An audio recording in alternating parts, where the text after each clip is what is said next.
सकाळी झाडू मारताना झाडूची अशी काय हालत झाली. अचानक कसं काय एवढं चांगलं झाडू तुटला काय कळलंच नाही.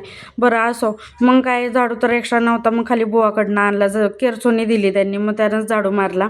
त्यानंतर नाश्त्यासाठी आज मॅगी बनवलेली आणि रात्रीची पपई पण राहिलेली तेच खात होतो. आणि आमचा बाबा बघा कसं बोटं चाटून चाटून पपई खातो. आणि आमच्या मॅडमांनी पण पपई खाल्लेली बरं का. पपई खाऊन हिला मॅगी खायची होती म्हणून बाबाची प्लेट ओढत होती की तू खातोस तर मला पण दे, म्हणून यांची इथं मस्ती चालू होती. बघा कसं चाललंय.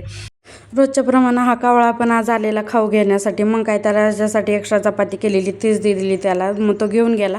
म्हणलं आज स्किन केअर करून घेते म्हणून इथं स्क्रब करत होते तर लाडूचं बघा मध्ये मध्ये चालू होतं. म्हणे मला पण इथं लाव म्हणून तिचं चाललेलं.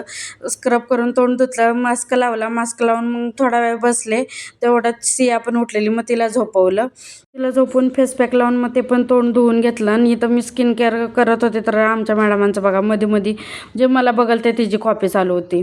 स्किन केअर करून मग इथं शेंगदाणे भाजून घेतले, रवा भाजून घेतला, कारण की रवा जास्त दिवस ठेवला की मग त्यात आळ्या व्हायला लागतात आणि जाळी पण होते म्हणूनच. तर खडूसला फोन करून सांगितलं की झाडू तुटलाय, झाडू आणा. मग खडूसनं झाडू आणलेला आणि या मॅडमांचं तेच उद्घाटन करायचं चालवलं. थंडी तर एवढी पडली की बापरे, या दोघी माझ्या कुशीत येऊन झोपल्यात बघा ब्लँकेट घेऊन. चलो बाय, भेटू नेक्स्ट व्हिडिओमध्ये.